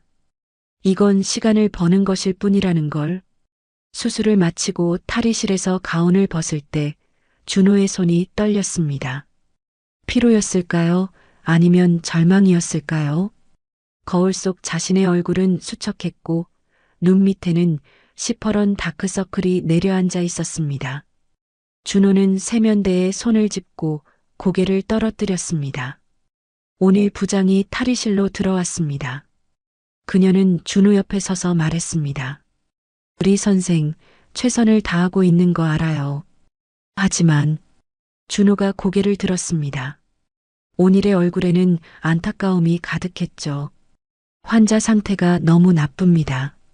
가족과 이야기해야 할 것 같아요. 준호는 아무 말하지 못했습니다. 중환자실 상담실에서 마가렛과 아이들을 만났습니다. 딸 사라와 아들 톰이 어머니 옆에 앉아 있었고 세 사람 모두 지쳐 보였습니다. 준호는 그들 앞에 앉아 천천히 말했습니다. 4번의 수술을 했지만 상태가 계속 악화되고 있다고, 장기들이 하나씩 기능을 잃어가고 있다고, 더 이상 할 수 있는 게 많지 않다고 설명했습니다. 마가렛은 조용히 눈물을 흘렸습니다. 사라가 어머니를 껴안았고 톰은 주먹을 쥐고 창밖을 바라봤죠. 긴 침묵 끝에 마가렛이 물었습니다. 남편이 고통스러워할까요? 준호는 고개를 저었습니다. 진통제와 진정제로 조절하고 있어서 고통은 느끼지 못한다고, 의식도 없는 상태라고 말했습니다. 마가렛이 말했습니다. 남편은 연명 치료 원하지 않았어요. 준호는 고개를 끄덕였습니다. 알겠습니다. 마가렛이 덧붙였습니다. 하지만 조금만 더 시간을 주세요. 아이들이 아버지한테 마지막 인사할 시간을요. 준호는 조용히 대답했습니다. 물론입니다. 그날 저녁 제임스의 자녀들이 중환자실로 들어갔습니다. 유리창 너머로 준호는 그들을 지켜봤습니다. 사라는 아버지 손을 잡고 무언가 말하고 있었고 톰은 침대 발치에 서서 고개를 숙이고 있었습니다. 마가렛은 남편의 이마에 손을 얹고 조용히 기도하고 있었죠. 열흘째 되던 날 새벽 제임스는 잠깐 의식을 되찾았습니다. 간호사가 급히 준호를 불렀고 준호가 달려갔을 때 제임스의 눈이 희미하게 떠져 있었습니다. 준호는 침대 옆으로 다가가 제임스의 손을 잡았습니다. 허친슨 씨, 저예요. 제임스의 입술이 움직였습니다. 소리는 나오지 않았지만 준호는 그 입모양을 읽을 수 있었습니다. 고맙습니다. 준호는 제임스의 손을 꽉 잡았습니다. 죄송합니다. 제가 더 일찍. 하지만 제임스는 고개를 살짝 저었습니다. 그리고 눈을 감았습니다. 다시 의식을 잃어갔죠. 준호는 그 손을 놓지 않고 한참을 서 있었습니다. 12월 2일 새벽 3시 모니터의 심전도가 평평한 선으로 바뀌었습니다. 경보음이 길게 울렸고 간호사들이 달려왔습니다. 심폐소생술을 시작했지만 마가렛이 손을 저었습니다. 그만하세요. 이미 남편과 약속했으니까요. 간호사들이 멈췄고 경보음이 꺼졌습니다. 중환자실이 조용해졌습니다. 준호는 제임스의 시신 옆에 서 있었습니다. 마가렛과 아이들이 울고 있었고 준호는 그저 묵묵히 서 있을 뿐이었습니다. 오늘 부장이 들어와 사망 확인을 했고 시간을 기록했습니다. 2007년 12월 2일 새벽 3시 22분. 제임스 허친슨 62세. 장례 준비가 시작됐습니다. 마가렛이 준호에게 다가와 손을 잡았습니다. 선생님 덕분에 남편이 마지막까지 존엄하게 갈 수 있었어요. 준호는 고개를 저었습니다. 제가 더 일찍. 마가렛이 준호의 말을 막았습니다. 선생님 잘못 아니에요. 매일 밤 오셔서 확인하시던 거, 남편 손 잡아주시던 거 다 알아요. 진짜 의사는 선생님이었어요. 준호는 더 이상 말을 잇지 못했습니다. 목이 메었고 눈시울이 뜨거워졌습니다. 그는 고개를 숙여 인사하고 중환자실을 나왔습니다. 복도를 걷는데 다리에 힘이 풀렸습니다. 벽에 기대서서 준호는 천천히 주저앉았습니다. 그리고 조용히 울었습니다. 며칠 후 병원 영안실에서 제임스의 시신을 정리할 때 준호도 함께했습니다. 의사가 꼭 해야 하는 일은 아니었지만 준호는 마지막까지 함께하고 싶었습니다. 시신을 깨끗이 닦고 수술 부위를 정리하고 깨끗한 옷을 입혔습니다. 제임스의 얼굴은 평화로워 보였습니다. 고통에서 해방된 얼굴이었죠. 장례식장은 시드니 외곽의 작은 예배당이었습니다. 준호는 검은 양복을 입고 구석에 서 있었습니다. 제임스의 친구들과 가족들이 모여 있었고 목사가 추도사를 읽었습니다. 준호는 조용히 듣고 있었습니다. 장례식이 끝나고 사람들이 하나둘 떠날 때 마가렛이 준호에게 다가왔습니다. 그녀는 봉투 하나를 건넸죠. 남편이 마지막에 의식 있을 때 제게 부탁했어요. 준호 선생님께 전해달라고요. 준호는 봉투를 받았습니다. 무겁지 않았지만 손이 떨렸습니다. 차 안에서 봉투를 열었습니다. 편지가 들어 있었습니다. 제임스의 손글씨는 떨렸지만 읽을 수 있었죠.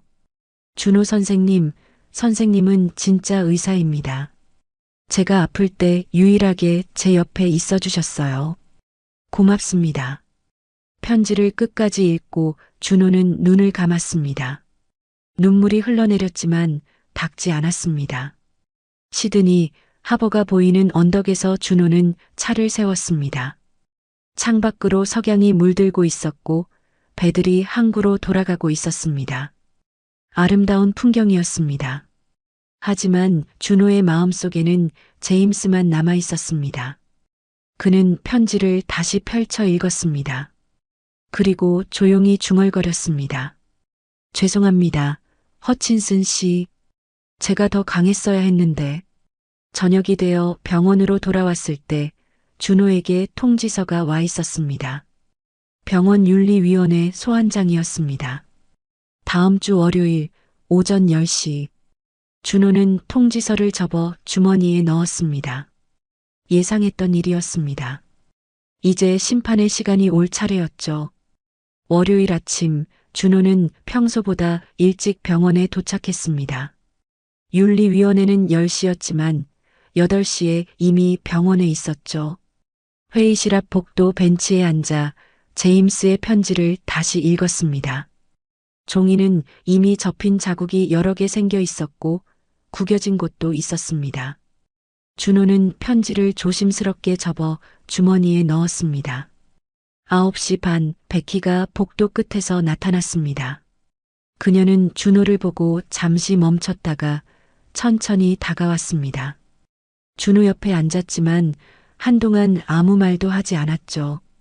복도는 조용했고 멀리서 카트 굴러가는 소리만 들렸습니다. 베키가 먼저 입을 열었습니다. 준호 선생, 준호는 그녀를 바라봤습니다.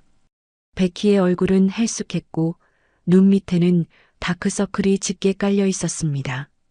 지난 일주일 동안 그녀도 잠을 제대로 못 잔 게 분명했죠. 베키가 계속했습니다. 제가 정말 미안해요.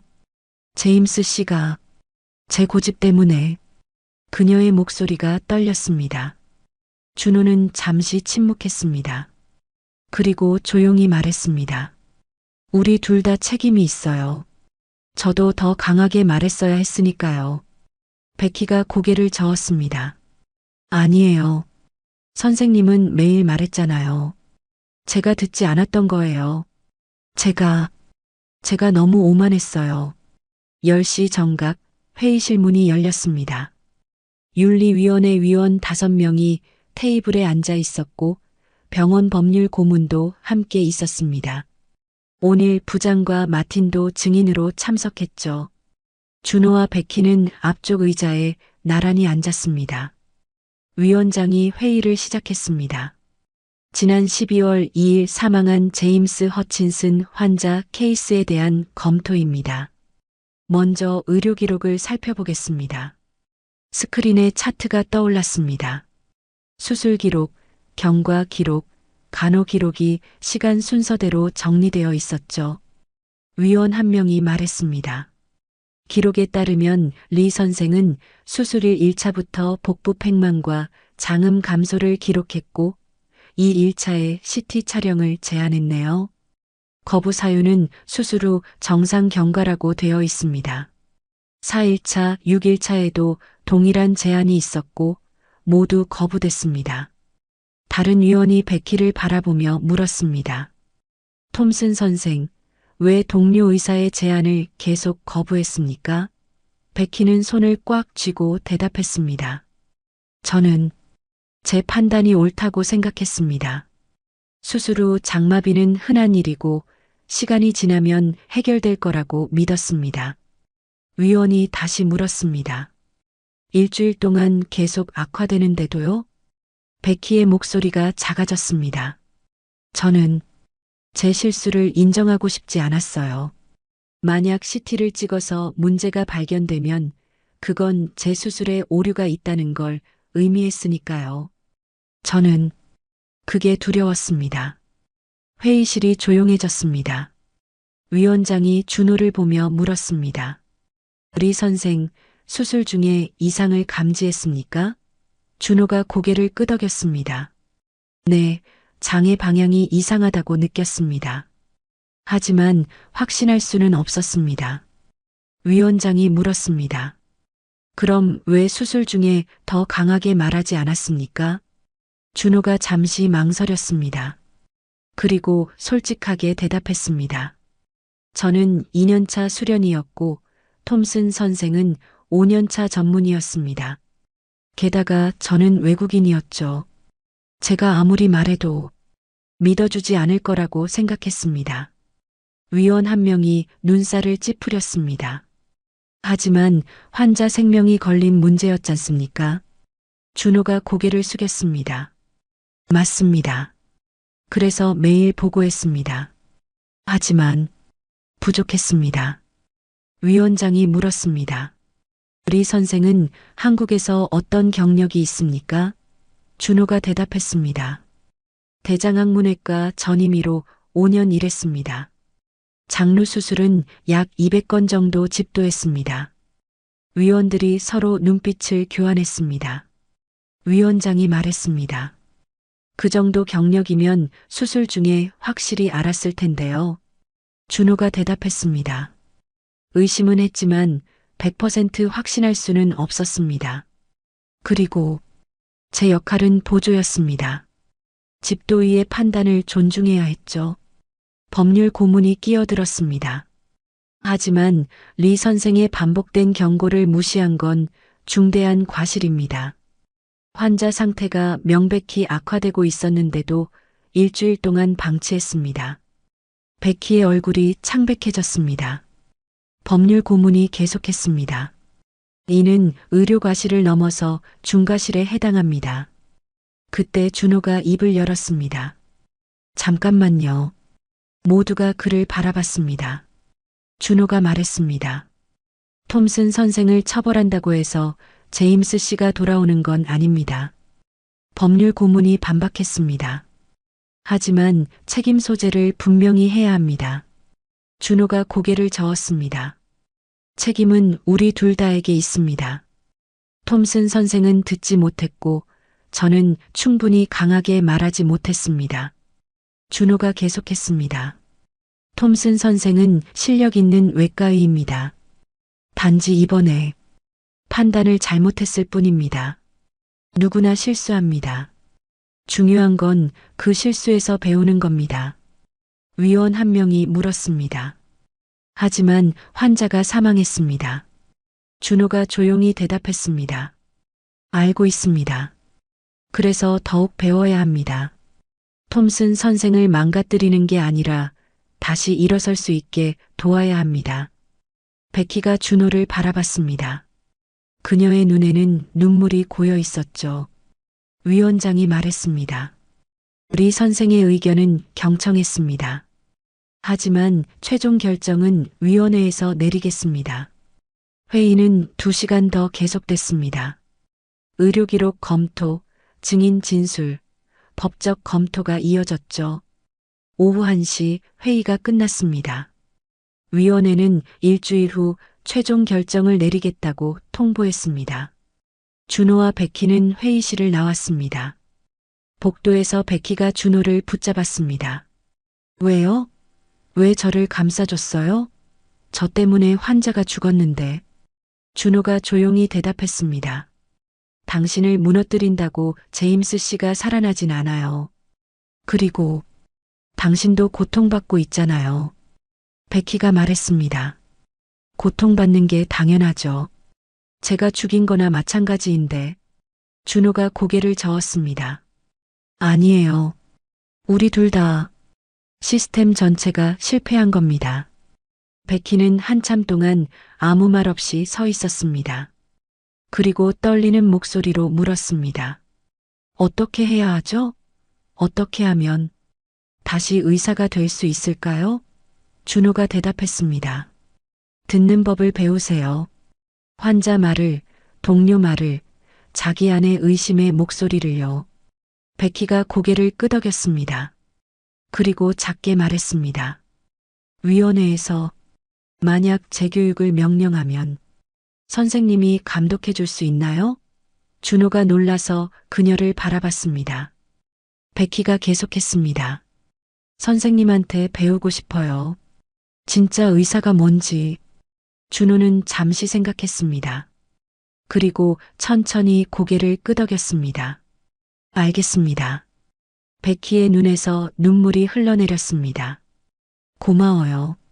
그리고 정말 미안해요. 준호는 아무 말 하지 않았습니다. 그저 조용히 고개를 끄덕였을 뿐이었죠. 일주일 후 위원회 결정이 나왔습니다. 베키는 6개월 정직과 감독하 재교육 명령을 받았습니다. 의료과실은 인정됐지만 악의는 없었다고 판단됐죠. 준호에게는 경고가 내려졌습니다. 상급자의 잘못된 판단에 더 강하게 맞섰어야 한다는 이유였습니다.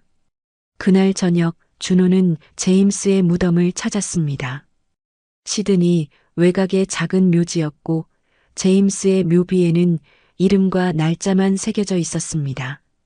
준호는 묘비 앞에 꽃을 놓고 무릎을 꿇었습니다. 죄송합니다. 허친슨 씨.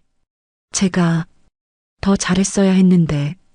준호의 목소리는 떨렸습니다. 하지만 약속드릴게요. 선생님의 죽음을 헛되게 하지 않겠습니다. 더 나은 의사가 되겠습니다. 그리고 톤슨 선생도 더 나은 의사로 만들겠습니다. 바람이 불어왔고 나뭇잎들이 바스락거렸습니다. 준호는 한참을 그 자리에 앉아 있었습니다. 석양이 지고 어둠이 내려왔습니다. 준호는 천천히 일어나 묘지를 나섰습니다. 그의 뒷모습은 쓸쓸했지만 걸음걸이는 단단했습니다. 앞으로 나아갈 이유가 생겼으니까요. 6개월이 지났습니다. 2008년 6월 시드니에는 겨울이 찾아왔습니다. 준호는 여전히 같은 병원에서 일하고 있었고 이제 3년차 수련이가 되어 있었습니다. 하지만 뭔가 달라져 있었죠.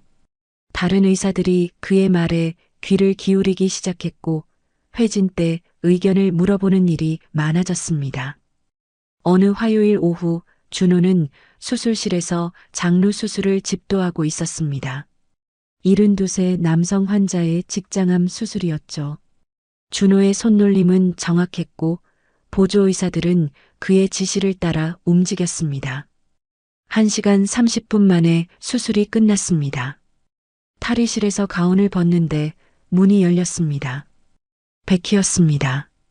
6개월 정직을 마치고 이번 주부터 복귀한 참이었죠. 그녀는 준호를 보고 작게 웃었습니다. 수술 잘 끝났어요? 준호가 고개를 끄덕였습니다. 네, 순조로웠어요. 베키는 준호 옆 벤치에 앉았습니다. 그녀의 표정은 6개월 전과 많이 달라져 있었습니다. 오만함은 사라졌고 대신 겸손함이 자리 잡고 있었죠. 베키가 말했습니다. 내일부터 선생님 감독하에 수술 들어가게 됐어요. 준호가 대답했습니다. 알고 있어요. 오늘 선생님한테 들었습니다. 베키가 물었습니다. 긴장돼요. 괜찮을까요? 준호가 작게 웃었습니다. 처음부터 다시 시작한다고 생각하세요. 실수해도 돼요. 중요한 건 배우는 겁니다. 베키가 고개를 끄덕였습니다. 그리고 조용히 말했습니다. 제임스 씨 무덤. 다녀왔어요. 준호가 그녀를 바라봤습니다. 매주 가요. 베키가 계속했습니다. 꼭 갖다 드리고 사과하고 잊지 않으려고요. 준호는 아무 말 하지 않았습니다. 베키가 덧붙였습니다. 마가렛 씨도 만났어요. 처음엔 두려웠어요. 저를 미워할 거라고 생각했거든요. 준호가 물었습니다. 어땠어요?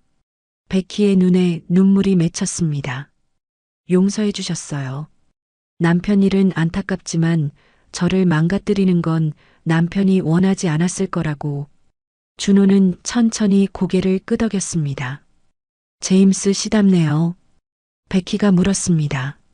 선생님도 자주 가세요? 준호가 대답했습니다. 매달 가요. 그분께 보고 드려야 할 게 많아서요. 다음 날 준호와 베키는 함께 수술실에 들어갔습니다. 58세 여성의 개시렴 수술이었고 베키가 집도에 준호가 감독으로 서 있었습니다. 수술이 시작되고 베키가 복강을 열었습니다. 염증 부위를 확인하고 장을 박리하기 시작했죠. 30분쯤 지났을 때 베키의 손이 멈췄습니다. 그녀가 말했습니다. 준호 선생, 여기 혈관 분포가 제가 생각했던 거랑 좀 다른 것 같아요. 한번 봐주실래요? 준호가 앞으로 다가가 확인했습니다. 베키 말이 맞았습니다.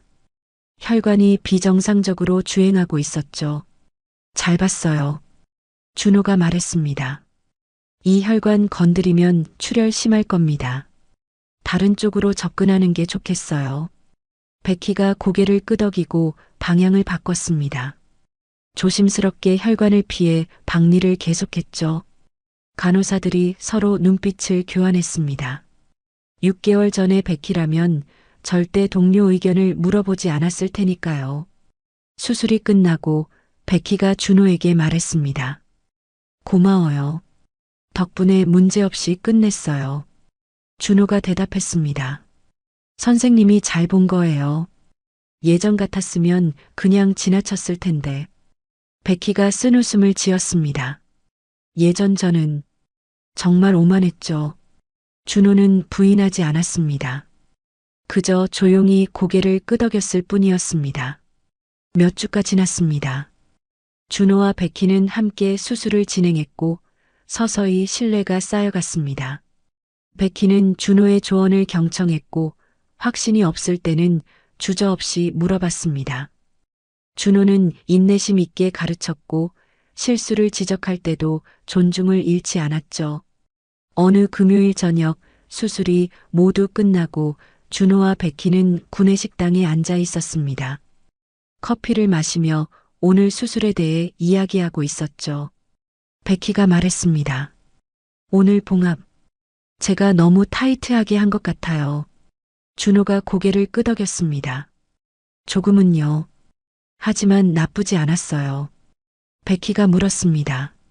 한국에서는 어땠어요? 외과의로 일할 때요. 준호가 잠시 생각했습니다. 바빴죠. 하루에 5건씩 수술하고 당직 서고.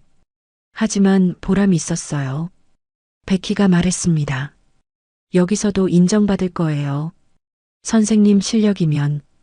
준호가 쓴웃음을 지었습니다. 시간 걸리겠죠. 외국인 의사니까요. 베키가 진지하게 말했습니다. 제가 도울게요. 선생님이 저한테 해준 것처럼요. 준호가 그녀를 바라봤습니다. 베키가 계속했습니다. 이제 알아요. 좋은 의사가 뭔지. 실력만으로는 부족해요. 듣는 법을 알아야 하고 겸손해야 하고 환자를 진짜로 생각해야 해요. 선생님한테 배웠어요. 준호는 잠시 아무 말하지 않았습니다. 그리고 조용히 말했습니다. 저도 배웠어요. 선생님한테요. 베키가 놀라서 물었습니다. 저한테요? 뭐요? 준호가 대답했습니다. 용기요. 선생님이 다시 일어서는 모습 보면서 넘어져도 다시 시작할 수 있다는 걸 배웠어요. 베키의 눈에 눈물이 고였습니다. 그녀는 고개를 숙여 눈물을 닦았고 작게 웃었습니다. 우리 좋은 팀이네요. 준호도 웃었습니다. 네, 그런 것 같아요. 그날 밤 준호는 제임스의 무덤을 찾았습니다.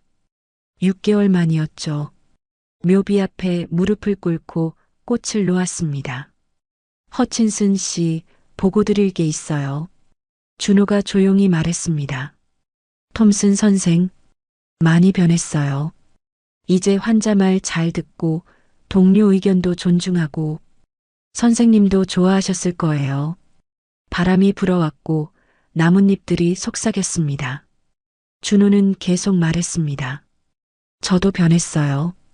더 이상 침묵하지 않아요. 환자를 위해서라면 누구한테든 맞설 수 있게 됐어요. 선생님 덕분이에요. 준호는 묘비를 쓰다듬었습니다. 고맙습니다. 허친슨 씨. 선생님이 저를 진짜 의사로 만들어주셨어요. 준호는 한참을 그 자리에 앉아 있었습니다. 하늘에는 별들이 떠오르고 있었고 멀리서 시드니 도심의 불빛이 반짝였습니다. 준호는 천천히 일어나 묘지를 나섰습니다. 그의 걸음은 가벼웠고 얼굴에는 평화가 깃들어 있었습니다. 다음 날 아침 준호는 평소처럼 새벽 기차를 탔습니다. 하지만 이제는 혼자가 아니었습니다. 베키가 같은 기차에 타고 있었고 둘은 함께 병원으로 향했습니다.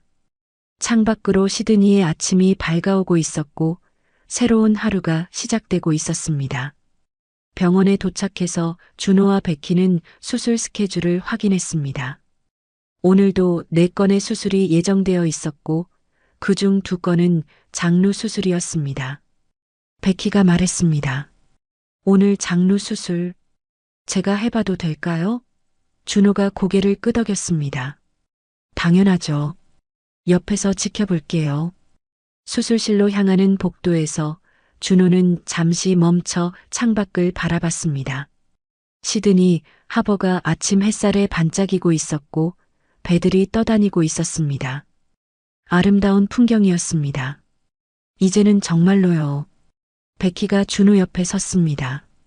뭘 보세요? 준호가 대답했습니다. 그냥 좋은 날이네요. 베키가 웃었습니다. 네, 정말 좋은 날이에요. 둘은 함께 수술실로 걸어갔습니다. 앞으로 그들이 함께 살릴 환자들이 기다리고 있었으니까요. 그리고 준호는 알았습니다. 제임스의 죽음은 헛되지 않았다는 걸. 그 고통 속에서 두 명의 의사가 더 나은 사람으로 성장했고, 앞으로 수많은 환자들이 그 덕을 볼 거라는 걸. 때로는 가장 큰 슬픔이 가장 큰 배움을 준다는 걸. 그리고 진짜 의사란 실력만이 아니라 듣고 배우고 성장하는 사람이라는 걸. 준호의 여정은 계속될 것입니다. 시드니의 아침 햇살처럼 언제나 새롭게 시작하면서요.